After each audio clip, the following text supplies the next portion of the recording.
بسم اللہ الرحمن الرحیم نحمده ونصلی علی رسولہ الکریم اما بعد اعوذ باللہ من الشیطان الرجیم بسم اللہ الرحمن الرحیم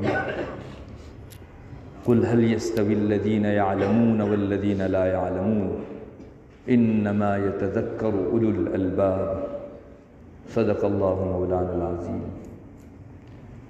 میرے معزز و محترم دینی بھائیوں، دوستوں، بزرگوں،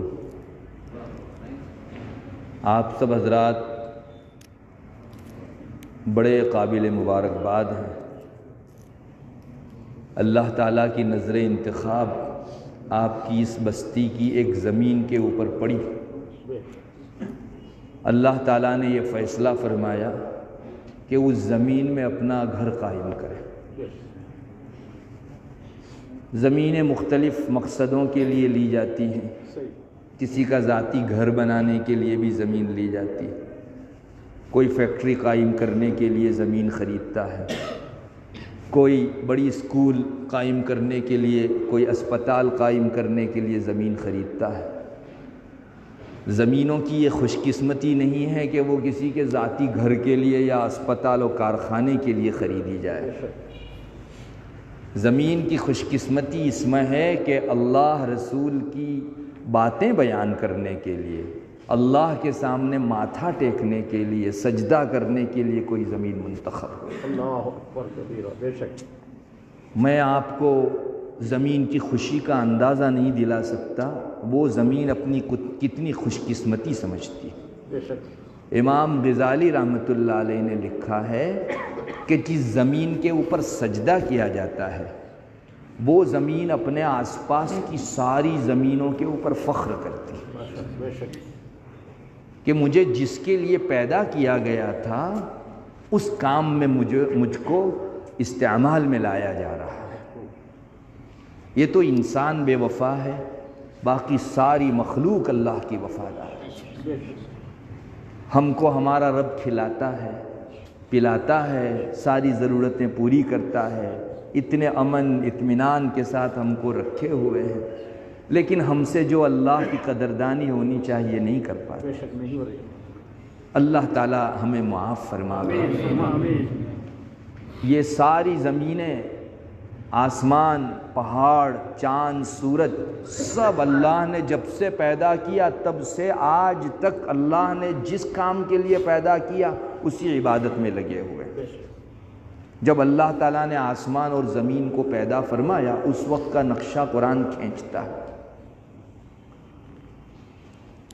اللہ تعالیٰ فرماتے ہیں ائتیا طوعا او کرہا۔ آسمان و زمین کو پیدا کر کے اللہ تعالیٰ نے کہا تھا اے زمین اور آسمان میری فرما برداری کے لیے یا تو خوشی سے آؤ یا زبردستی۔ ائتیا طوعا او کرہا۔ تو جانتے ہو آسمان زمین نے کیا جواب دیا تھا؟ کہا تھا قالتا اتینا طائعین کہ اللہ ہم خوشی سے آپ کی عبادت کے لیے آگے بڑھتے ہیں، ہم کو کیوں ناراضگی ہو؟ ہمارا پیدا کرنے والا ہمارا پروردگار ہم کو بلا رہا ہے، کیوں ہم زبردستی آئیں؟ نہیں، ہم خوشی سے آتے ہیں۔ قالتا اتینا طائعین۔ کاش یہ سبق انسان اوڑھ لے۔ ہمارے اوپر تو آسمان زمین کے مقابلے میں اللہ کی نعمتیں کتنی بے شمار ہیں۔ ساری مخلوقات میں سب سے اشرف مخلوق، سب سے بہترین مخلوق جسے بنایا گیا ہم حضرت انسان۔ ہمارا تو ڈبل فرض بنتا ہے کہ ہم ہمارے رب کی عبادت سے کبھی بھی جی نہ چرائیں۔ اللہ کتنا خوش ہوتا ہوگا اس گھر سے جس گھر کے اندر لوگ پوری بستی کے اکٹھا ہوتے ہیں اور 5 وقت کی اہتمام سے نماز پڑھتے ہیں۔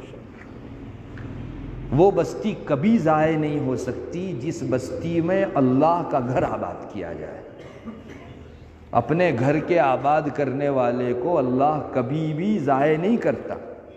بستی کی حفاظت اس میں ہے کہ مسجد کی حفاظت کی جائے۔ مسجد اللہ کا شعار ہے۔ ماشاءاللہ یہ جو زمین لی گئی ہے جہاں آج عصر کے بعد دعا ہوئی، اللہ کا گھر وہاں قائم ہوگا۔ اللہ کے دین و شریعت کے اسباق وہاں دیے جائیں گے۔ قال اللہ اور قال الرسول سے یہ زمینیں انشاءاللہ گونجے گی۔ بے شک بے شک اور وہاں کی برکتیں، وہاں کے انوارات آپ کے گاؤں کے اوپر آئیں گے۔ بے شک کیا پتہ اللہ تعالیٰ اس زمین کی حفاظت کے ذریعے پورے گاؤں کی حفاظت کر دے۔ بے شک آمین آمین ثم آمین۔ اسے اس کا بال بیکا کوئی نہیں کر سکتا جس کی حفاظت اللہ کرتا ہے۔ کوئی بال بیکا نہیں کر سکتا۔ دنیا کی طاقتیں ساری ہیچ ہے، اس کی قوت کے مقابلے میں کس کی قوت؟ لا حول ولا قوت الا باللہ۔ طاقت اور قوت اگر کسی کی ہے تو اللہ ہی اللہ کی قوت۔ اس لیے میں آپ بستی والوں کو خوب مبارکبادی دیتا ہوں۔ ہم کو 2 رکعت اللہ تعالیٰ کا شکر مستقل اس پر ادا کرنا چاہیے کہ اللہ تو اور آس پاس کی کسی بستی کا بھی انتخاب کر سکتا تھا، بے شک تو نے ہماری بستی کے اوپر اپنی نظر ڈالی، تو اے اللہ ہم شکر ادا کرتے ہیں تیرا، تو نے ہم کو ایک نعمت عطا فرمائی، آئندہ اس کے بقا کے لیے، اس کو بہترین طریقے پر آگے بڑھانے کے لیے ہمارا تعاون قبول فرما، ہماری مدد قبول فرما۔ اللہ تعالیٰ کسی کا محتاج نہیں، ہماری سعادت ہے کہ اللہ تعالیٰ کا گھر ہماری وجہ سے آباد ہو۔ اس کے تو بہت بندے ہیں، بہت مخلوق ہے، کوئی عبادت نہ بھی کرے اللہ کی معبودیت پر کوئی اثر نہیں پڑتا، اور پوری دنیا عبادت میں لگ جائے تو بھی اس کی معبودیت پر کوئی اثر نہیں پڑتا، وہ معبود تھا، ہے اور رہے گا۔ اس لیے میرے بھائیوں بہت ہی خوش قسمتی کی چیز ہے۔ میں تو آپ لوگوں کو کہوں گا کہ 5 وقت جب مؤذن اللہ کی کہنے سے بلاتا ہے ہم کو، حی علی الصلاۃ حی علی الفلاح، فجر، ظہر، مغرب، عشاء، ساری نمازوں کے اندر اہتمام سے حاضری دیجیے یہاں، انشاءاللہ اللہ خوش ہو جائے گا انشاءاللہ۔ آج حالت بہت عجیب ہو گئی ہے۔ بے شک ابھی ہمارے ایک شاگرد ہمارے یہیں پڑھ کے گئے، آسٹریلیا سے آئے ہوئے تھے، کہہ رہے تھے کہ وہ کہہ رہے تھے ہفتے میں 35 نمازیں ہوتی ہیں سب کو ملا کر، بہت سی نمازیں وہ ہیں جس میں امام بھی نہیں اور مؤذن بھی نہیں ہوا، یہ حالت ہے۔ امام آ گیا، 2-4 مصلی آ گئے، پڑھ لیے نہیں پڑھے، اللہ ہی اللہ، بس ہمارے گھروں کی آبادی اور اللہ کا گھر ویران۔ کیا عجیب حالت، دنیا میں انسان اتنا دنیا کے اندر مشغول ہو گیا کہ اللہ کے گھر کو آباد کرنے کی ہم کو فرصت نہیں۔ مجھے کسی نے سنایا، میں نے دیکھا تو نہیں، لیکن مجھے کسی نے کہا کہ ابھی ہمارے ہی ہندوستان کے ایک علاقے کے ایک امام صاحب صبح فجر کی نماز 6 بجے مثلاً تھی تو 6:10 کو وہ ویڈیو گھما رہے ہیں اپنی مسجد کے اندر کہ دیکھو میں 10 منٹ انتظار کیا، ایک بھی مصلی بستی میں سے آیا ہے، اور روزانہ کا یہی معمول ہے، میں خود آتا ہوں تنہا نماز پڑھ کے چلا۔ میرے بھائیوں ہمارے رب کے لیے اتنی بھی فرصت نہیں، اس لیے آپ یقین جانو اللہ تعالیٰ آپ کو کبھی ضائع نہیں کرے گا اگر آپ اللہ کے گھر کو آباد رکھیں۔ بے شک بے شک۔ آئیے، شوق سے آئیے، خوب محبت سے، عشق کے ساتھ آئیے، اللہ آپ کے چلنے پھرنے کو بھی قبول فرما لے۔ حدیث شریف میں آتا ہے جس آدمی کو مسجد کی طرف آتا جاتا دیکھو اس کے ایمان کی گواہی دو۔ اللہ اکبر کبیرہ، بہت خوب۔ ہم لوگ گھر سے کتنی مرتبہ نماز کے لیے نکلتے ہیں، کبھی بھی ہمارے آنے جانے کو ہم لوگ اتنی اہمیت سے نہیں دیکھتے۔ اللہ کے یہاں ہمارے نکلنے، یہاں پہنچنے اور یہاں سے واپس گھر جانے کا نوٹس لیا جاتا ہے۔ حدیث شریف میں رسول اللہ صلی اللہ علیہ وسلم نے فرمایا کہ جس کو مسجد کی طرف آتا جاتا دیکھو اس کے ایمان کی گواہی وہ مومن ہے۔ اب ایمان تو ایک اندر پڑا ہوا پوشیدہ اور مخفی بیج ہے، کوئی دیکھ نہیں سکتا، لیکن کسی کے دل میں ایمان ہے یا نہیں اس کے اعمال سے پتہ چلتا۔ اس لیے میرے بھائیوں اس کو بڑا عمل سمجھو، گھر سے نکلنا، سارے کام کاج کو آگے پیچھے کر کے اور اللہ تبارک و تعالیٰ کے گھر کو آباد کرنے کے لیے نکلنا کوئی آسان چیز تھوڑی ہے۔ ایک بڑی مخلوق کو اللہ آنے ہی نہیں دیتا۔ یہ ہم لوگ سمجھتے ہیں کہ میں نہیں پڑھتا نماز، نہیں، اللہ انٹری نہیں دیتا۔ ہم کو اللہ ان میں سے نہ بنائے جس کو اپنے گھر میں آنے سے وہ روک دے۔ اس لیے میرے بھائیوں نماز کا خوب اہتمام کرو، اور یہ جو آپ کے یہاں ایک ادارہ، ایک مسجد، اللہ کا گھر قائم ہونے جا رہا ہے، اس کی قدر کرو۔ قدر یہی ہے کہ ہمارے بچے یہاں پڑھنے کے لیے جائیں، ہم لوگ اپنے بچوں کو فارغ کریں اور دینی علوم کے حاصل کرنے کے لیے بھی ہم اہتمام کریں، جیسے دنیاوی علوم کو حاصل کرنے کے لیے ہم اپنے بچوں کو اسکول بھیجتے ہیں، ٹیوشن بھیجتے ہیں۔ یہی اس جگہ کی آباد کاری ہے۔ انشاءاللہ اللہ تبارک و تعالی آپ کی روزیوں میں بھی برکت دیں گے، آپ کی حفاظت کا بھی سامان کریں گے، آپ کے دلوں کو بھی ٹھنڈا رکھیں گے اور آپ کی نسلوں کے اندر ایمان کی روشنی اتاریں گے۔ ہم لوگ اللہ تبارک و تعالیٰ کی وفاداری نبھائیں۔ ہمارے یہاں ڈابھیل جامعہ آج 120 سال کے لگ بھگ ہونے آئے ہیں، ایک بہت لمبا عرصہ گزر گیا۔ جب وہاں کی زمین لی جا رہی تھی تو بہت بڑی زمین ہے، گاؤں والے کہتے تھے کہ اتنی بڑی زمین کو لے کر کیا کرو گے؟ ایک چھوٹا سا سملک کے اندر مکتب تھا، اس کو منتقل کرنا ہے تو چند تھوڑی سی زمین کے اندر کافی ہو جائے گا، اتنی بڑی زمین لے کر کیا کریں گے؟ تو اس وقت کے جو بانی مرحوم تھے انہوں نے فرمایا آج بھلے یہ مکتب ہے، کل کو ایک بڑا شاندار جامعہ بنے گا۔ بے شک بے شک، اور آج ہماری آنکھیں دیکھ رہی ہیں، صحیح، اللہ تعالیٰ نے اس زمین کی قسمت چمکا دی، بے شک، بہت بڑے ایریے کے اوپر قائم ہے اور 1000 سے قریب بچے اس سے مستفید ہو رہے ہیں۔ تو کوئی بعید نہیں ابھی یہ بنجر زمین کل کی ایک آباد جامعہ اور بہترین دینی ادارے کی شکل اختیار کر جائے۔ آمین آمین، اللہ تعالیٰ کرے۔ اللہ تبارک و تعالی ہمارا تعاون بھی اس میں لگا لے۔ ایک اور چیز مجھ کو یاد آ رہی ہے، ہم لوگ جب حفظ کے شاید بچے تھے، حفظ میں پڑھتے تھے، تو اس وقت کسی جگہ سے جماعت آئی ہوئی تھی، عشاء بعد ان کا بیان رہتا تھا، تو میں بھی ایک بیان میں بیٹھا تھا۔ تو پتہ نہیں کوئی مولانا ہی تھے غالباً، انہوں نے آخری بیان کیا تو ان کا ایک جملہ آج تک میرے دل کے اندر ہو بہو محفوظ ہے۔ مولانا نے کہا تھا ماشاءاللہ آپ ڈابھیل سملک کی بستی بڑی قابل قدر ہے کہ اللہ تعالیٰ نے اپنا ادارہ ہم کو دیا، لیکن آپ ہمیشہ ڈرتے رہنا اس لیے کہ دیے کے نیچے اندھیرا رہتا ہے۔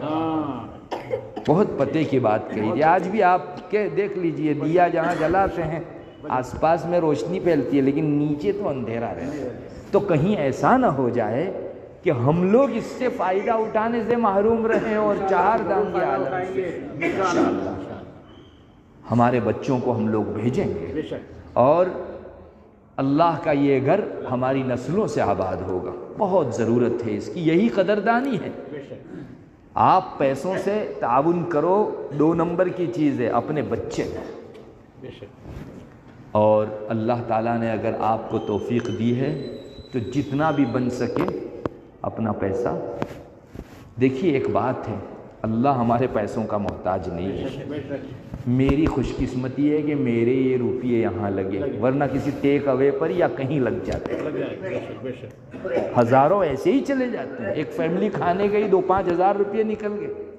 میں نہیں کہتا کہ بڑی رقم، ارے آپ کی جتنی بساط ہے 20-50 روپیہ چھپ چھپا کر دے دیجئے اور کہیے کہ کل کو کچھ بھی ہو ہم لوگ بیٹھے ہوئے ہیں تعاون کے لیے۔ اللہ کو آپ کا یہ جملہ اتنا پسند آئے گا کہ میں آپ کو بتا نہیں سکتا۔ کبھی کبھی جا کر اس جگہ جو ہے وہاں جو اہتمام کرنے والے ہیں، جو انتظام کرنے والے، ان کو کہہ کر آیا کرو کہ بندے کے تعاون کی جب بھی ضرورت ہو بندہ حاضر ہے۔ دیکھو اللہ کا انتخاب ہے یہ بھی کہ اللہ کی جس کو توفیق دیتا ہے انشاءاللہ اللہ تبارک و تعالی ہم سے کام بھی لیں گے اور اس ادارے کے توسط سے ہماری بستی کی بھی حفاظت ہوگی۔ میرے بھائیوں، دین کا علم بہت بڑا علم ہے۔ اللہ تبارک و تعالیٰ نے اس دین کو اس علم کو اپنی طرف سے اتارا اور دنیا کے اندر قیامت تک کی اندھیریوں میں روشنی پھیلانے کے لیے علم دین کافی۔ اگر آپ کے پاس رات میں اندھیری کے اندر ٹارچ ہے تو آپ رسی ہے یا سانپ اس کو پہچان سکیں گے۔ کوئی کیل پڑی ہوئی ہے یا کیچڑ ہے یا تکلیف دہ چیز ہے، اس کو آپ ٹارچ کے ذریعے سے اندھیری میں معلوم کر سکیں۔ یہ دین کا علم ہے، وہ ٹارچ ہے۔ دنیا میں بہت سے فتنے ہیں، ایمان سوز فتنے ہیں، حیا سوز فتنے ہیں، اخلاق کو ختم کرنے والے فتنے ہیں۔ کون سی چیز فتنہ ہے اور کون سی چیز ہمارے کام کی ہے، یہ چیز پتہ چلے گی دین کے علم سے۔ بے شک گمراہی اور ہدایت کے بیچ فرق اگر کسی چیز سے ہوتا ہے تو وہ دین کے علم سے ہوتا ہے۔ دونوں طرح کے علم چل رہے ہیں، ایک تو عصری اور دنیاوی تعلیم بھی چل رہی ہے، جیومیٹری ہے، میتھس ہے اور تاریخ، مختلف قسم کی چیزیں چل رہی ہیں، اس طرف سائنس ہے، ٹیکنالوجی ہے، اور ایک طرف دین کا علم ہے۔ آپ کو معلوم ہے دونوں علوم کے درمیان فرق کیا ہے؟ بہت سارے فرق ہیں۔ ایک بڑا فرق یہ ہے کہ اللہ تعالیٰ کی طرف سے قرآن و حدیث کا اتارا ہوا علم قطعی ہے، پکا ہے، یقینی ہے، اور دنیا کے علوم اندازے والے اور تخمینے والے۔ بے شک بے شک بے شک، بالکل سچ۔ ایک ڈاکٹر آپ کو دوائی دے گا، امید رکھے گا کہ 4 مریضوں کو اچھا ہو گیا، آپ کو بھی اچھا ہو سکتا ہے، لیکن چھاتی ٹھوک کر نہیں کہہ سکتا کہ یہ دوائی آپ کو جو ہے فائدہ ہی فائدہ کرے گی۔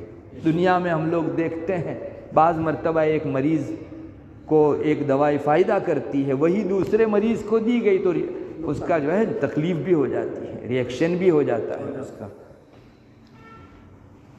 تو دنیا کے جتنے علوم ہیں وہ تخمینے والے، اندازے والے ہیں، اور اللہ تعالیٰ نے جو بات اتاری وہ پکی۔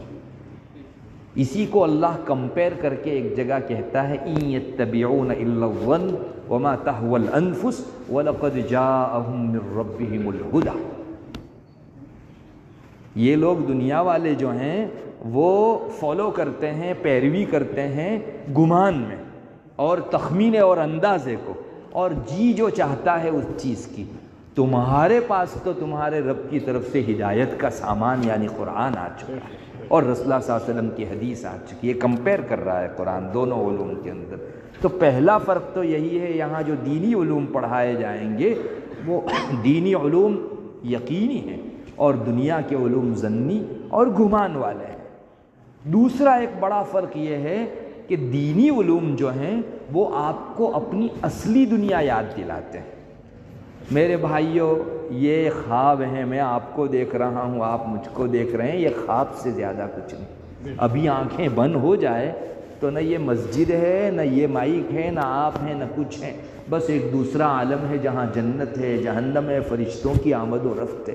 سچی دنیا وہی ہے بے شک میرے بھائی۔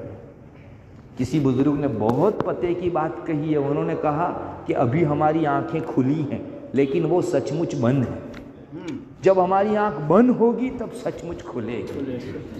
ابھی ہم لوگ خواب دیکھ رہے ہیں، کل کو قیامت کے دن اللہ ایک کو کھڑا رکھ کے پوچھے گا کہ دنیا میں کتنا جی کرا ہے، قال کم لبثتم فی الارض عدد سنین، دنیا میں کتنا جی کرا ہے۔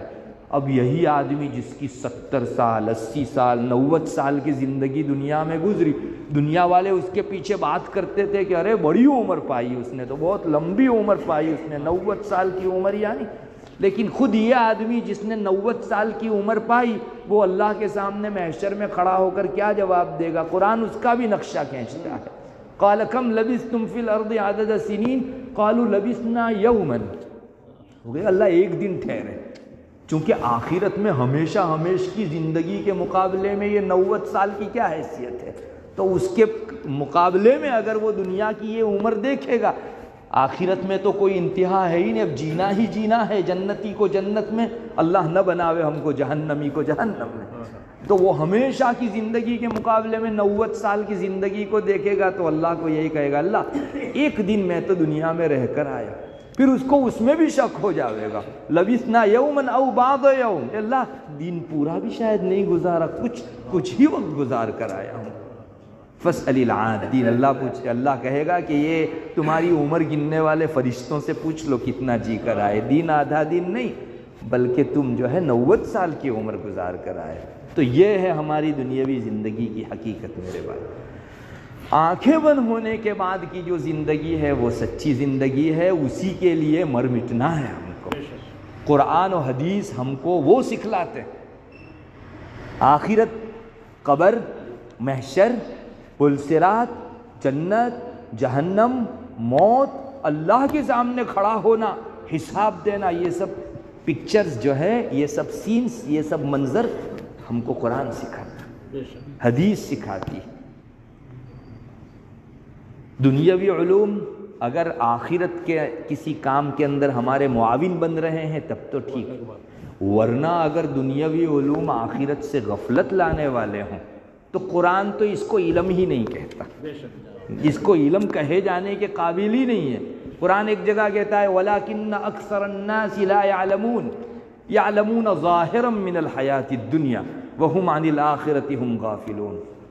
میں ترجمہ کرتا ہوں، آپ سمجھ جائیں گے قرآن کیا کہنا چاہتا ہے. قرآن کہتا ہے اکثر لوگ نہیں جانتے، پھر فوراً پلٹ کر کہتا ہے یعلمون ظاہرا من الحیات الدنیا، جی یہ دنیاوی ظاہری چلت پھرت کو جانتے ہیں. وہم عن الآخرۃ ہم غافلون، آخرت سے وہ لوگ غافل ہیں. بے شک اب میں ہی ابھی یہ کہوں کہ یہ آدمی کچھ نہیں جانتا اور فوراً بولوں کہ یہ جانتا ہے تو آپ کو بھی تعجب ہوگا کہ ایک ہی جگہ بیٹھ کے دو باتیں کیسے کی جا رہی ہے. قرآن کریم یہی کہتا ہے کہ اکثر لوگ نہیں جانتے. ہاں ارے ان کے پاس کہنے کو علوم ہے لیکن وہ ایسے علوم کے آنکھیں بند ہونے تک ہی کام دیں، آخرت سے غفلت میں رکھے. تو اس کو کون علم کہے گا؟ اس کو قرآن پہلے لا علم کہہ کر آیا. اس لیے ہمارے یہ علوم جو دنیاوی ہیں وہ اگر ہم کو دنیا میں آخرت میں نفع دیتے ہیں تب تو ٹھیک ہے، لیکن غفلت لاتے ہیں تو بہت ڈرنے کی چیز ہے. اس کے برخلاف قرآن و حدیث کا علم ہے، وہ کبھی بھی آپ کو دنیا میں مشغول نہیں رکھتا. وہ ہمیشہ یہی یاد دلائے گا مرنا ہے، اللہ کے سامنے کھڑا ہونا ہے، حساب دینا ہے، اپنی زندگی کے ہر کچے چٹھے کا. اس لیے ایک دوسرا فرق یہ بھی ہے کہ یہ قرآن حدیث کے علوم جو پڑھائے جائیں گے انشاءاللہ یہ آخرت کی یاد، سچے عالم کی یاد دلانے والے ہیں. اور دنیاوی علوم اگر کام ہیں یعنی شریعت کے خلاف نہیں ہے اور آخرت سے غافل نہیں کرتے تو ٹھیک ہے، باقی غافل کرتے ہیں تو پھر جو ہے یہ تو ہمارے لیے راستے کا روڑا ہے بہت بڑا. تیسری ایک چیز، تیسرا فرق ہے، یہ جو دینی علوم ہے قرآن کے اور حدیث شریف کے علوم ہیں، یہ دلوں کی ٹھنڈک کا ذریعہ، سکون کا ذریعہ.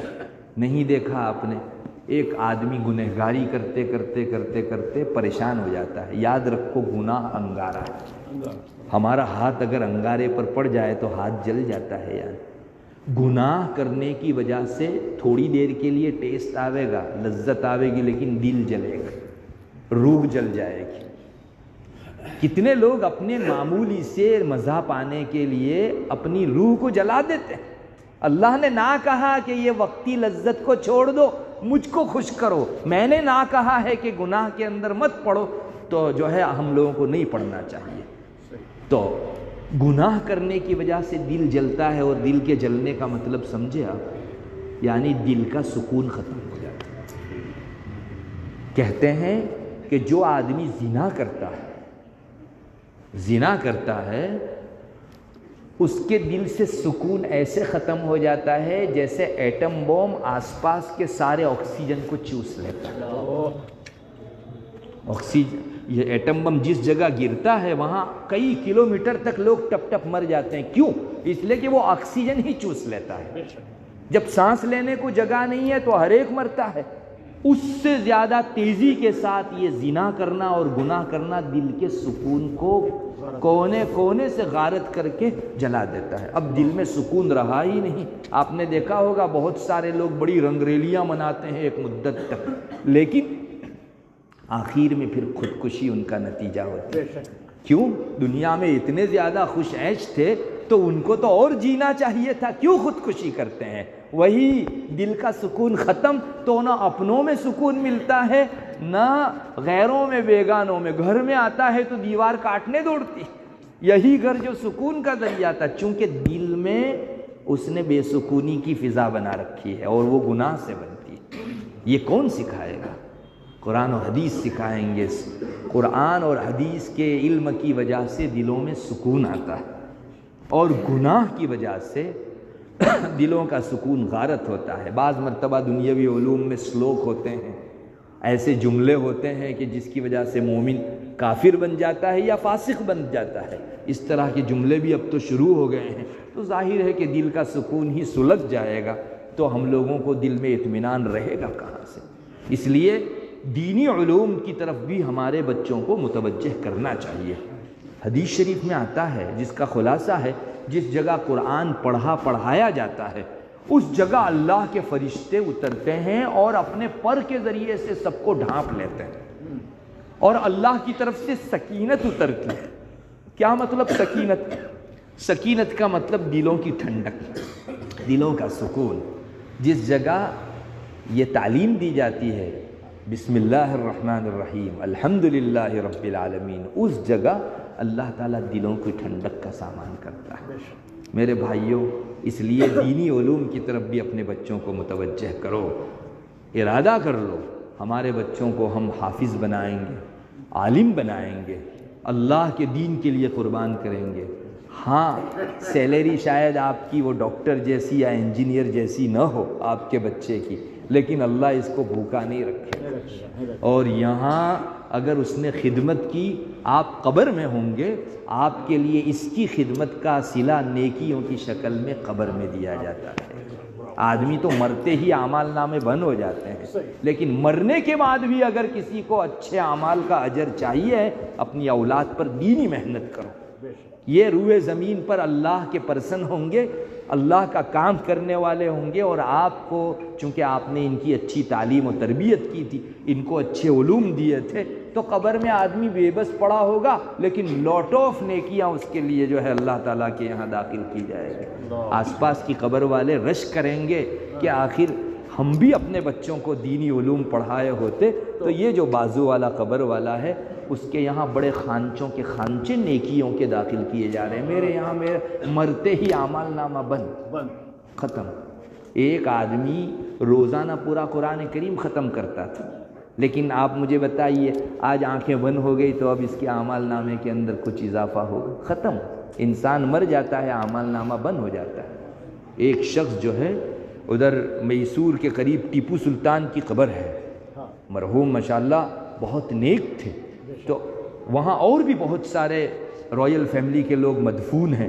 تو اللہ کا ایک بندہ اس جگہ ایک مرتبہ گیا اور قبروں کے اوپر جو ہے جو پڑھنا تھا پڑھ کے واپس لوٹ رہا تھا، تو ایک آواز اس نے سنی، مردوں کی طرف سے گویا کہا جا رہا ہے بھائی ایک پیغام سن جا، ہم اپنی زندگیوں میں خوب نیکیاں کرتے تھے، لیکن آج صدیاں ہوئی جب سے مرے ہیں اس وقت سے ایک نیکی کا اضافہ ہماری زندگیوں میں ہو نہیں سکا ہے، ہمارے اعمال نامے۔ تم کو چلت پھرت حاصل ہے، جتنے سبحان اللہ الحمدللہ کہہ سکتے ہو کہہ کر اس یہاں آنا، ورنہ یہاں چیپٹر کلوز ہو جاتا ہے انسان کا۔ کتنا بڑا پیغام تھا۔ آج میں اور آپ الحمدللہ ہزاروں مرتبہ سبحان اللہ الحمدللہ پڑھنا چاہیں تو پڑھ سکتے ہیں۔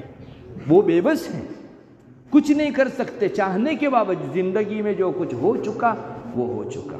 اس لیے میرے بھائیوں خاص اہتمام کرو اس چیز کا بھی، اپنے بچوں کو دینی علوم سکھلاؤ اور مسجد کو آباد رکھو۔ دینی علوم کی اپنی جو خاصیتیں ہیں ان خاصیتوں سے اپنے گھروں کو آباد رکھو، اللہ تعالیٰ انشاءاللہ کبھی بھی آپ کو ضائع نہیں فرماوے گا۔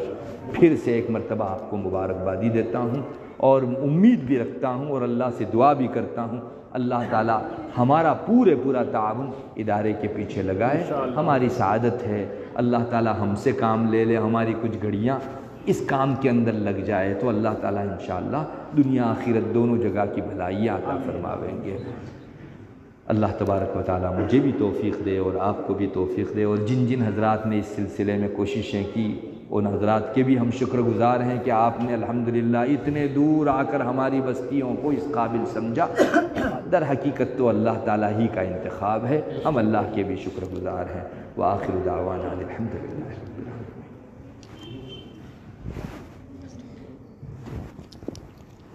ماں احمد بھائی کر دیں گے، دعا کر لیجیے۔ بسم اللہ الرحمن الرحیم اللہم انت السلام ومنک السلام تبارک یا ذا الجلال والاکرام اللہم صلی علی محمد النبی الامی وعلی آلہ وسلم تسلیما۔ ہے اللہ ہمارے گناہوں کو معاف فرما، ہم لوگ بڑے گنہگار ہیں، بہت خطا کار ہیں، بہت سیاہ کار ہیں۔ اللہ ہماری عمر گناہوں میں گزر گئی، گناہ کرتے کرتے گناہوں کی عادت پڑ گئی۔ اے اللہ تو نے جن چیزوں سے منع کیا ان میں ہم کو لذت آنے لگی۔ اللہ گناہ کرنے کے وقت ہم کو ذرا بھی خیال نہیں آیا کہ ہمارا ایک پیارا پروردگار ہم سے ناراض ہو رہا ہے۔ اے اللہ بے تحاشا ہم گناہ کرتے چلے گئے، ہمارے دلوں کے اوپر گناہوں کا زنگ چھاتا گیا۔ اے اللہ ہمارا سکون ہم نے خود اپنے ہاتھوں غارت کیا، ہمارے پاؤں پر ہم نے خود کلاڑا مارا۔ یا الہ العالمین ہماری نادانی پر رحم فرما۔ اے اللہ آئندہ گناہ نہیں کریں گے، گزشتہ جو گناہ ہو گئے ان پر شرمندہ ہیں۔ اے اللہ اس وقت گناہوں سے اپنا ہاتھ اٹھائے دیتے ہیں۔ اے اللہ تو ہماری توبہ کو قبول فرما۔ اے اللہ ہماری توبہ کو توبہ نصوح بنا دے، ہم کو توبہ پر استقامت نصیب فرما۔ اے اللہ تو جانتا ہے پچھلے بھی دنوں کئی مرتبہ ہم نے تیرے سامنے ناک رگڑا اور اے اللہ تجھ کو یہ کہا کہ آئندہ گناہ نہیں کریں گے، لیکن نفس و شیطان نے ہماری راہیں مار دی۔ اے اللہ تجھ سے معافی مانگ کر 2 قدم چلے تھے اور شیطان نے اے اللہ اور نفس نے ہماری راہ مار دی، پھر سے ہم سے گناہ ہو گیا، لیکن یا رب تو نے اپنا در کبھی بند نہیں کیا۔ اللہ تیرا تو قول ہے کہ تم 50 مرتبہ گناہ کر کے آؤ گے، اس در کو ہمیشہ کھلا پاؤ گے۔ یا الہ العالمین تجھ سا پیارا رب ہم کو کہاں ملے گا؟ اے اللہ ایک کرم یہ بھی فرما دے کہ گناہوں سے ہماری حفاظت فرما دے۔ اے اللہ کل جب ہم چھوٹے تھے، گناہ نہیں کرتے تھے، معصوم تھے، تب تو جیسے کھانا پانی دیتا تھا، آج گنہگاری کے باوجود بھی ویسا ہی کھانا پانی دیتا ہے۔ اے اللہ تو چاہتا تو ہم کو لوگوں کے درمیان میں ذلیل کر دیتا، ہمارے عیب پر سے پردہ اٹھا کر سب کے بیچ ہم کو رسوا کر دیتا۔ اے اللہ ہمارے عیوب تو ایسے ہیں کہ اگر لوگوں کے سامنے آ جائے تو کوئی تھوکنا پسند نہ کرے، لیکن اے اللہ تیرے گنہگار بندے ہونے کے باوجود بھی تو نے ستاری فرمائی، پردہ پوشی فرمائی۔ اے اللہ ہمارے گناہوں کو معاف بھی کر دے۔ اے اللہ اس جگہ کو گناہ بھلا دے جس جگہ رہ کر ہم نے گناہ کیے ہیں، ہمارے اعضاء کو گناہ بھلا دے۔ فرشتوں نے ہمارے نامہ اعمال کے اندر گناہ لکھ کے ان کو ختم فرما دے، فرشتوں کو بھی یا الہ العالمین بھلا دے۔ اللہ تو جسے مٹانا چاہے اس کو کون باقی رکھ سکتا ہے؟ اے اللہ تو ہمارے سارے گناہوں پر اپنا قلم عفو پھیر دے۔ اے اللہ معاف فرما دے، معاف فرما دے، معاف فرما دے، درگزر فرما دے، بخشش فرما دے۔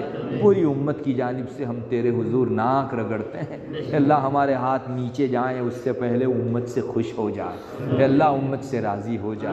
بے شک ہم نے پیارے رب کو ناراض کر دیا، اے اللہ اسی وجہ سے تیری نصرت میں دیر ہو رہی ہے۔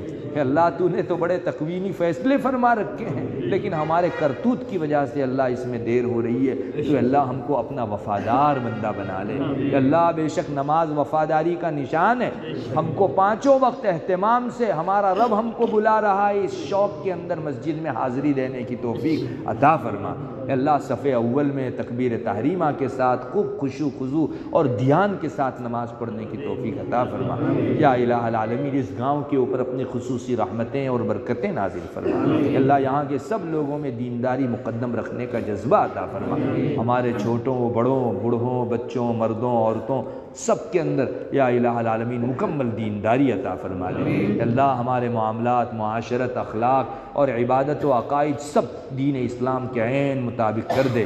اے اللہ یہاں جتنے بھی حضرات بیٹھے ہوئے ہیں سب کے دلوں کی جائز تمنائیں اور نیک مرادیں پوری فرما دے۔ ہم میں جو بیمار ہیں ان کو شفاء کاملہ عاجلہ مستمر عطا فرما۔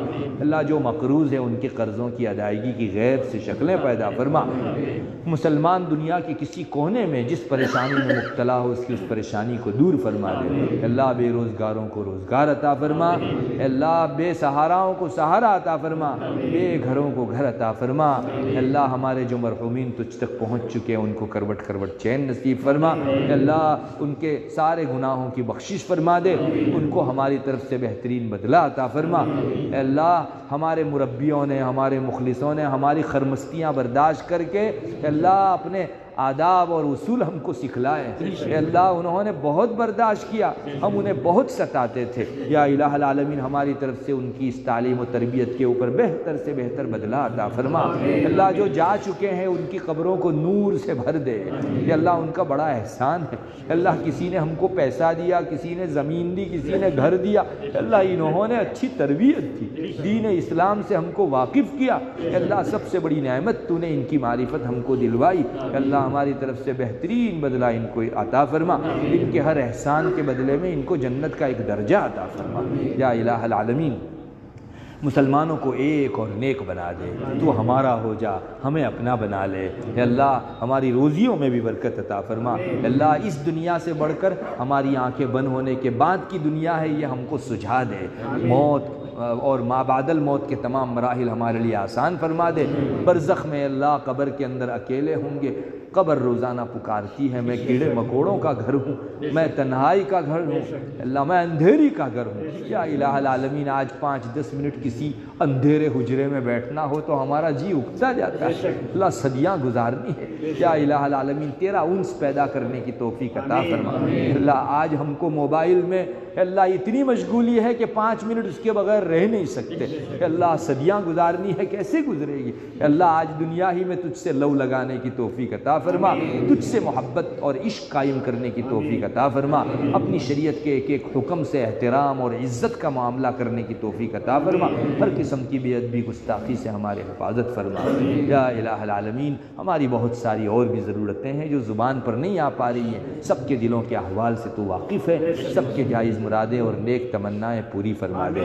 اللہ جن کی اولاد بے بیاہی ہے، مناسب جوڑا نہ مل سکنے کی وجہ سے اور آزار کی وجہ سے ان کے نکاح طے نہیں ہو پا رہے ہیں، اللہ تو جوڑوں کو پیدا کرنے والی ذات ہے، بہترین دیندار جوڑا مقدر فرما دے۔ یا الہ العالمین جس کی جو ضرورت ہو اس کو پوری فرما دے۔ اللہ ہماری ان نسلوں اور بچوں کو دینی علوم سے واقف کرنے کے لیے ہمیں قربانی دینے کی توفیق عطا فرما۔ اللہ عصری اور دنیاوی تعلیم نے ہمارے دین کی تعلیم کے وقت کو لوٹ لیا ہے، اے اللہ ہم کو اس طرف بھی خوب توجہ دینے کی توفیق عطا فرما۔ اللہم انا نسألک من خیر ما سألک منہ نبیک محمد صلی اللہ علیہ وسلم، ونعوذ بک من شر ما استعاذ منہ نبیک محمد صلی اللہ علیہ وسلم، انت المستعان وعلیک البلاغ ولا حول ولا قوة الا باللہ، سبحان ربک رب العزة عما یصفون وسلام علی المرسلین والحمد للہ رب العالمین۔